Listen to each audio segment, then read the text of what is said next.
ಗುರುಗಳೇ, ನಾನು ಸುಬ್ರಾವ್ ಅಂತ ಬೆಂಗಳೂರಿಂದ ರುದ್ರಬಳದಿಂದ ಬಂದಿದ್ದೀವಿ.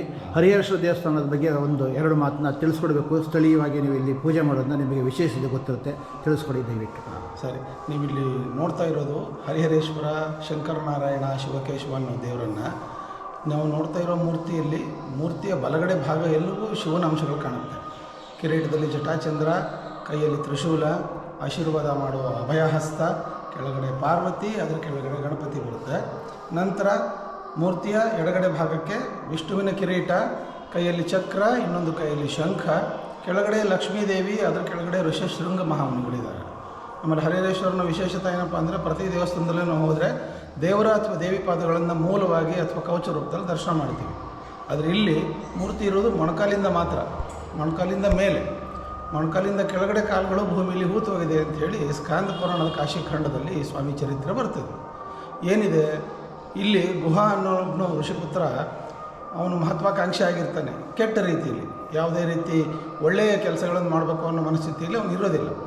ಆ ಕಾರಣಕ್ಕೆ ಅವನೇನು ಮಾಡ್ತಾ ಬರ್ತಾನೆ, ಎಲ್ಲರೂ ತಾನು ಹೇಳ್ದಂಗೆ ಕೇಳಬೇಕು, ತಂದೆ ಅಸ್ತಿತ್ವ ನಡೀಬೇಕು, ಪ್ರಪಂಚ ಪೂರ್ತಿ ತನ್ನ ಹೆಸರು ಹೇಳ್ಕೊಳ್ತಾ ಇರಬೇಕು ಎಲ್ಲರೂ ಅನ್ನೋ ಒಂದು ಮನಸ್ಥಿತಿಯಲ್ಲಿ ಇರೋದರಿಂದ ಅವನು ಬ್ರಹ್ಮದೇವರನ್ನು ಕುರಿತುಬಿಟ್ಟು ತಪಸ್ಸು ಮಾಡ್ತಾನೆ. ಕಾರಣ, ಬ್ರಹ್ಮ ವರ ಕೊಟ್ಟರೆ ಸಾವು ಬರೋದಿಲ್ಲ, ಸೃಷ್ಟಿಕರ್ತ ಅಂತ ಹೇಳಿ. ಆ ರೀತಿ ಬ್ರಹ್ಮನಿಂದ ಸಹಸ್ರಾರು ವರ್ಷಗಳ ತಪಸ್ಸು ಮಾಡ್ತಾನೆ.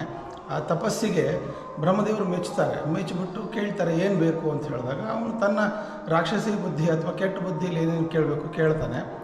ಆವಾಗ ಹೇಳ್ತಾರೆ, ಸೃಷ್ಟಿ ಮಾಡೋ ಬ್ರಹ್ಮ ನಾನೇ ಆಗಿದ್ದರೂ ಸಹಿತ ನನಗೆ ಕೆಲವೊಂದು ನಿಬಂಧನೆಗಳಿರ್ತದೆ, ಅದೇ ಥರ ನಿನಗೂ ಸಹಿತ ನಿನ್ನ ಒಂದು ಇದನ್ನು ಬಿಟ್ಟು ನೀನು ಕೇಳಲಿಕ್ಕೆ ಬರಲ್ಲ, ಹಂಗಾಗಿ ಬೇರೆ ಕೇಳು ಅಂದಾಗ ಅವನು ಹೇಳ್ತಾನೆ, ಯಾವುದೇ ಒಂದು ಶಕ್ತಿ ಅಥವಾ ಬೇರೆ ಯಾವ ಶಕ್ತಿಗಳು ಬಂದರೂ ಮತ್ತು ಯಾವುದೇ ರೀತಿ ಆಯುಧಗಳಿಂದ ಬ್ರಹ್ಮ ಸೃಷ್ಟಿಯಲ್ಲಿ ಬರುವಂಥ ಯಾವ ಶಕ್ತಿಯಿಂದಲೂ, ಅಂದರೆ ಅಷ್ಟದಿಕ್ಪಾಲಕರು ಇರ್ಬೋದು, ಆಮೇಲೆ ಈ ಯಕ್ಷ ಕಿನ್ನರ ಕಿಂಪುರುಷರಿಂದ ಇರ್ಬೋದು, ಯಾರಿಂದನೂ ಯಾವುದೇ ರೀತಿ ಆಯುಧಗಳಿಂದನೂ ಸಾವು ಬರಬಾರ್ದು ಅಂತ ಹೇಳಿ. ಸಹಜವಾಗಿ ಅವನು ತಪಸ್ಸು ಮಾಡಿರೋದೇ ನಿಜ ಆಗಿರೋದ್ರಿಂದ, ಅವನು ಬ್ರಹ್ಮದೇವರನ್ನು ಹೋಲಿಸ್ಕೊಂಡಿರೋದೇ ನಿಜ ಆಗಿರೋದ್ರಿಂದ ಬ್ರಹ್ಮದೇವರು ಅವನಿಗೆ ವರವನ್ನು ಕೊಟ್ಟು ಹೋಗ್ಬಿಡ್ತಾರೆ. ನಂತರ ಅವನು ತನ್ನ ಅಸ್ತಿತ್ವ ರೂಪಿಸ್ಕೊಳ್ಳೋಕ್ಕೆ ಪ್ರತಿಯೊಂದು ರೀತಿಯಲ್ಲೂ ಸಾತ್ವಿಕರಿಗೆ ಸಜ್ಜನರಿಗೆ ತೊಂದರೆ ಮಾಡ್ತಾ ಹೋಗ್ತಾನೆ. ಆ ತೊಂದರೆ ಎಷ್ಟರ ಮಟ್ಟಿಗೆ ಆಗ್ತದೆ ಅಂತಂದರೆ, ತೊಂದರೆ ಆದವರು ಸಂಕಟ ಪಡೋದನ್ನು ನೋಡಿ ಇವನು ಸಂಭ್ರಮಿಸ್ತಾ ಬರ್ತಾನೆ. ಹಾಗಾಗಿ ಅವನು ಹೋಗಿ ಗುಹಾಸುರ ಆಗಿ ಪರಿವರ್ತನೆ ಆಗ್ತಾನೆ. ಅವಾಗ ಎಲ್ರಿಗೂ ಬಹಳ ತೊಂದರೆ ಆದಾಗ ಎಲ್ಲರೂ ದೇವರನ್ನು ಬೇಡ್ಕೋತಾರೆ.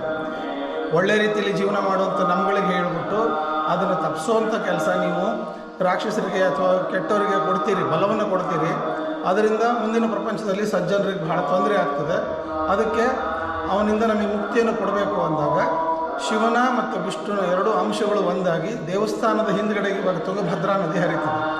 ಆ ನದಿ ದಂಡಿ ಮೇಲೆ ಸ್ವಾಮಿ ಅವತಾರ ಮಾಡ್ತಾರೆ. ಹರಿಹರೇಶ್ವರ ಶಂಕರನಾರಾಯಣ ಶಿವಕೇಶವ ಅನ್ನೋ ಹೆಸರು ಮೇಲೆ ಅವತಾರ ಮಾಡಿ ಅಲ್ಲಿ ತಮ್ಮ ಹೆಜ್ಜೆ ಗುರುತಿಗೆ ಬಿಟ್ಟು ಈ ಜಾಗಕ್ಕೆ ಬಂದು ಇಲ್ಲಿ ಆ ಗುಹಾಸುರನ ಜೊತೆ ತುಂಬ ವರ್ಷಗಳು ಯುದ್ಧ ಮಾಡ್ತಾರೆ. ಇಲ್ಲಿ ಪ್ರತಿಯೊಂದು ಪೌರಾಣಿಕ ಕಥೆಗಳು ಏನು ಹೇಳ್ತದೆ ಅಂತಂದರೆ, ಒಳ್ಳೆ ರೀತಿಯಲ್ಲಿ ಇದ್ದಂಥವ್ರು ಅಥವಾ ಒಂದು ಸಾಧಾರಣವಾಗಿ ಒಂದು ಅಭ್ಯಾಸ ಇಟ್ಕೊಂಡ್ರೆ ಯಾವ ರೀತಿ ಒಂದು ಶಕ್ತಿಯನ್ನು ತಡೆದು ನಿಲ್ಲಿಸ್ಬೋದು ಅಂತ ದೇವರು ನಮಗೆ ತೋರಿಸ್ಲಿಕ್ಕೋಸ್ಕರ ಎಲ್ಲ ರೀತಿ ಯುದ್ಧದಲ್ಲೂ ಸೋಲ್ತಾ ಬರ್ತಾನೆ. ಗುಹಾಸುರ ಗೆಲ್ತಾ ಬರ್ತಾನೆ.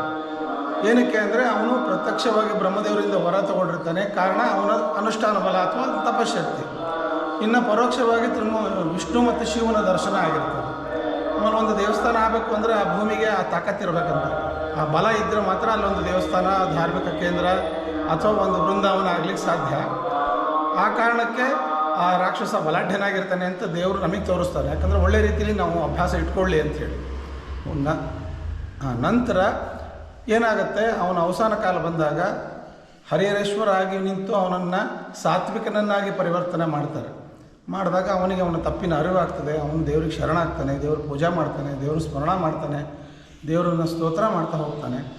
ಅವೆಲ್ಲದಕ್ಕೂ ಹರಿಹರೇಶ್ವರ ಅವನಿಗೆ ಒಲಿದ್ಬಿಟ್ಟು ಏನು ಬೇಕು ಕೇಳು ಅಂದಾಗ, ಒಂದು ಸತಿ ವರ ತೊಗೊಂಡ್ಬಿಟ್ಟು ತಪ್ಪು ಮಾಡಿದ್ದೀನಿ, ಮುಂದಿನ ಪ್ರಪಂಚದಲ್ಲಿ ಬರುವಂಥ ಯಾರೂ ಕೆಟ್ಟದ್ದು ಮಾಡಬಾರ್ದು, ಅದ್ರ ಸಲುವಾಗಿ ಈ ಜಾಗಕ್ಕೆ ನನ್ನ ಹೆಸರನ್ನು ಇಟ್ಟು ಕರೀರಿ. ಏನಂತ ಕರಿಬೇಕು ಅಂದಾಗ, ಗುಹಾಸುರ ಇದ್ದ ಭಾಗ ಗುಹಾರಣ್ಯ ಕ್ಷೇತ್ರ ಅಂತ ಕರೀರಿ. ಇನ್ನು ವಿಷ್ಣು ಶಿವ ನೀವು ಒಂದಾಗಿ ಬರೋದು ಅಪರೂಪ ಇದ್ದುಬಿಟ್ಟು ಅವತಾರ ಮಾಡಿ ಬಂದಿರಿ.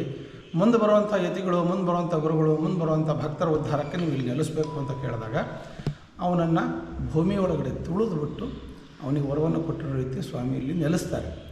ಈಗ ನಾವು ನೋಡ್ತಾ ಇರೋ ಮೂರ್ತಿ ಮೊಣಕಾಲಿಂದ ಮೇಲಿರೋ ಕಾರಣವೇ ಅದು. ಆ ಕಾರಣದಿಂದ ಹರಿಹರೇಶ್ವರನ ಸ್ವಯಂಭೂ ಶಂಕರನಾರಾಯಣ ಅಂತ ಕರೀತಾರೆ.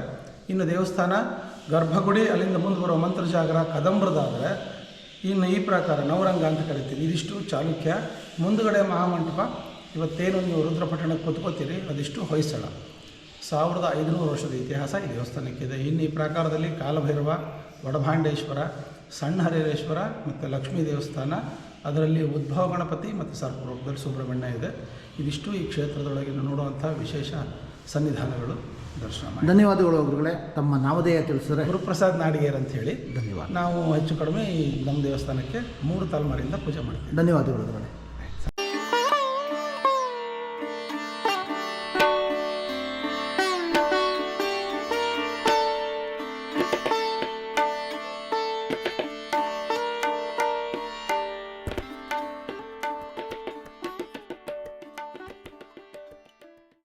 ಇಲ್ಲಿಯವರೆಗೆ ಹರಿಹರೇಶ್ವರ ದೇವಸ್ಥಾನದ ಬಗ್ಗೆ ವಿವರವಾಗಿ ಮುಖ್ಯ ಅರ್ಚಕರಾದ ಪ್ರಸನ್ನ ನಾಡಿಗೇರವರು ತಿಳಿಸಿಕೊಟ್ಟಿರುತ್ತಾರೆ. ಇಲ್ಲಿಯವರೆಗೆ ನಮ್ಮ ಈ ವಿಡಿಯೋವನ್ನು ನೋಡೋದಕ್ಕಾಗಿ ಧನ್ಯವಾದಗಳು. ಹಾಗೂ ನಮ್ಮ ವಿಡಿಯೋವನ್ನು ಹೆಚ್ಚಾಗಿ ಶೇರ್ ಮಾಡಿ ಪ್ರೋತ್ಸಾಹ ನೀಡಿ. ನಮ್ಮ ಬ್ಲಾಗ್ PH ಟ್ರಾವೆಲಾಗ್ಸ್ ಅಂತ. ಧನ್ಯವಾದ.